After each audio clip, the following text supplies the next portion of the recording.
What an amazing conclusion to the biggest crossover event DC has ever done for the Arrowverse. What's up, YouTubers of the world? MegaGeekMixer here to give you guys my review on the finale of Crisis on Infinite Earths, the biggest crossover event DC has ever done in TV universe. But then again, crossovers in movies can't really count that much. I don't know, but whatever. Now, just so you guys know, I'm splitting this review up into two parts. This is the first part where in this video, I'm just talking about the main plots of things. And yes, I will be also mentioning a few other things, but not in much detail. I'm going to save that for a video that I'll make and I'll load up on tomorrow.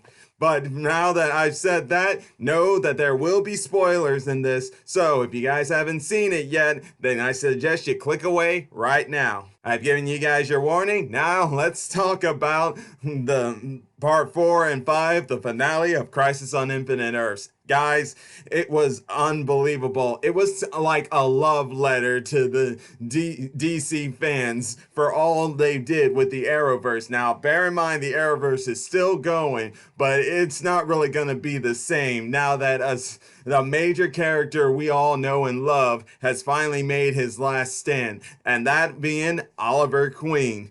Stephen Amell has done so much for us, and the way they concluded his character arc and gave us a farewell to him was just a beauty in and of itself. Now, as y'all know, Oliver died in part 1 of Crisis on Infinite Earth, which no doubt surprised every one of us, but that made us also know there had to be something else to it, and we were right, there was something else to it, because they brought him back with the Lazarus Pit in part 2 and 3 and tried to get his soul back, but he ended up finding he had a new destiny, and that destiny was becoming the Spectre. And if you guys have read the comic of Crisis on Infinite Earths, you know the Spectre played a major part in the final conclusions of Crisis on Infinite Earths in the comics. And that's basically what it did here with the final part of the event. And boy, it was just insane. So we get Oliver as the Spectre, and first off, let me just say the outfit for what the TV budget they were going with and stuff, and for that matter for the entire finale of this crossover, it did pretty good. The design on the Spectre suit wasn't all that bad. I mean, I wish they could have done a little more, but hey, TV budgets and stuff, they needed to cut down on it a bit, and it wasn't bad for what it was. I'm not saying it was awful. It was more like it wasn't good, it wasn't bad, somewhere in the middle, around there. But still, the role he played in getting the 7 Purgatories hopes back up, because it turns out that when episode 4 started for the Crisis on Infinite Earths, months had passed since the Anti-Montior had destroyed all the multiverses, and the 4 Purgatories were left in the vanishing point. Yeah, months had passed. Barry was in the Speed Force. Everyone else was just, well, doing what they could to cope with what happened and stuff. And not to mention Lex Luthor with his usual way of things. And let me just say, him and Supergirl, even though technically they're not supposed to necessarily be the arch enemies, like Supergirl, I don't think she necessarily has an arch enemy, but you can definitely put Lex Luthor in there, because the chemistry between these two actors is good. But that aside though, the way things turned out was that the Spectre went to all of them and let them go over to face the Anti-Montior by using the Speed Force. Yes, guys, the Speed Force, which has been a major thing that has been used for moving plots forward for the entire universe in general, plays it here in Crisis on Infinite Earths, as he sends all of them into the Speed Force. Also, they can go back in time to when the Monitor, who if y'all remember, said he was married back in, what was that, episode 2 or 3? we actually get to see him in his past and how he first met the Anti-Monitor and was unintentionally the one who first brought him into being and stuff. Yes, and it's there that they all go back into that time and face him in the spot what is known was as the dawn of time. It's kind of funny there too, because just like in Crisis on Infinite Earths, it had something to do with the dawn of time or something similar to it. It all started at the beginning, and they just had to go all the way back there so they could fix things. And everyone took on the Anti-Monitor, or more of his army. And the one who truly took on the Anti-Monitor was Oliver Queen, aka Spectre. And man, what a battle that was. Yeah, because the battle between the Purgatory taking on the Shadows and stuff wasn't really all that fancy compared to the final battle in the episode 5, but it still can't beat the battle between the Spectre and the Anti-Monitor. It was just insane with the effects and stuff they were using. And yeah, for that TV budget scene, I know I'm saying that a lot, but I'm just amazed with what they did here,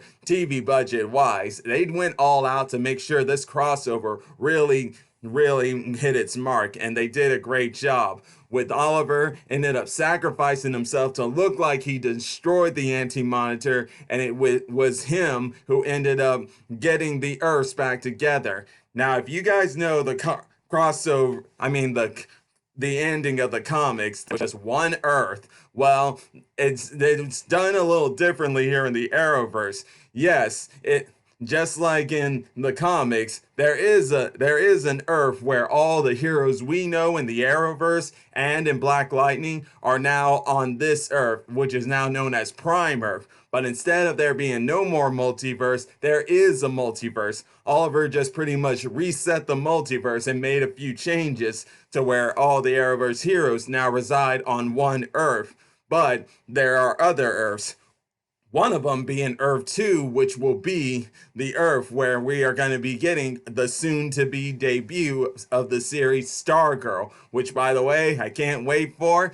And as a matter of fact, I'll be sure to give you guys my reaction to the trailer that just came out not too long ago. Probably have it up Saturday, but not only that, we also got Earth, what's that? Earth 9. Yes, Earth 9, which is the Titans universe. And then, in my opinion, the best DC show in 2019 is the Doom Patrol, who are living on Earth 21. And boy, did I just love seeing those guys dancing around like weirdos and maniacs, just like I love them, because that's what I loved about Doom Patrol. The randomness, the weirdness, everything about them. Because those people, the cast, they were amazing actors, and they just showed it right here in that cameo spot. Beautifully done. And as you all know, though, yes, Oliver, while he did redo things, unfortunately, he died in the process. But he made but he left his spark within people because they found out that the Anti-Monitor was still alive. And yes, at first, while everyone was heartbroken and everything, especially when they found out that their Earths were now as one, but Oliver died in the process of it, they weren't about to let that stop them with taking on the Anti-Monitor. But before doing that, we had to get a little cover up to what you could call one of my few nitpicky, well, not necessarily nitpicky, this one's kind of a problem, but not too big of a problem that it messed up the entire finale. And that was Bebo. Now, I'm not saying I don't like Bebo. I love Bebo, especially since this was episode 5, and this was the Legends of Tomorrow's episode for the Crisis crossover. But I just didn't like how it was used as a cover up plot just to prepare them for the final plot. Like I'm like I said, I have nothing against Bebo. I like Bebo. It's just felt in sort of unnecessary and stuff. And that's kind of one of the only few negatives I had on that end. But when it did finally get to the Anti-Monitor and to how they defeated them, all it just did was reminded me of how it's always the people who can shrink that are the key to defeating these big, bad, evil people who are more bigger than just your usual bad guys that the superheroes face in every season. They're like the universe bad guys, like Anti-Monitor, Thanos. You get what I'm saying there? But still, how they defeated him was pretty funny. And yes, real quick, I want to point out that Ryan Troy, yeah, I can't wait to see what he brings to the Legends. And now, and almost something else I actually forgot about. When they were in the Speed Force, we got an insane, out of nowhere cameo of Grant Gustin's Flash meeting Ezra Miller's Flash. That's insane. I cannot believe what I saw. When I saw that, I was like, am I dreaming? Is this a dream? Are you serious? Because the way those two interacted, it's almost like it was pretty much like saying like how every one of us who saw that scene were thinking, we were like, is this really happening? Is this seriously happening? Because whoa, that's definitely what it felt like. It seriously felt like that was happening. Oh my God. But I forgot to mention that earlier, so sorry I forgot that, but at least I mentioned it now. But now, going on in, after defeating the Monitor, they made sure to give out a great memorial to Oliver, aka Green Arrow, aka Stephen Amell. And yeah, the world mourned him, and then the superheroes themselves, the main superheroes, made sure to give his costume a trophy case and then one little memorial symbol and pay their respects. But that's when it led into what DC seems to be teasing to us, what will be the next big crossover event. And that is when Flash reveals a superhero table that's the pretty much base, without a doubt, Easter egg and teaser to the next crossover event being Justice League related. Oh, and I also loved how Black Lightning was like, how often do these crossovers happen? Do these crises happen? And yeah, since he's from another Earth before this all happened, it can be understandable why he would think that. But when everybody gave him the answer, he was just like, wow.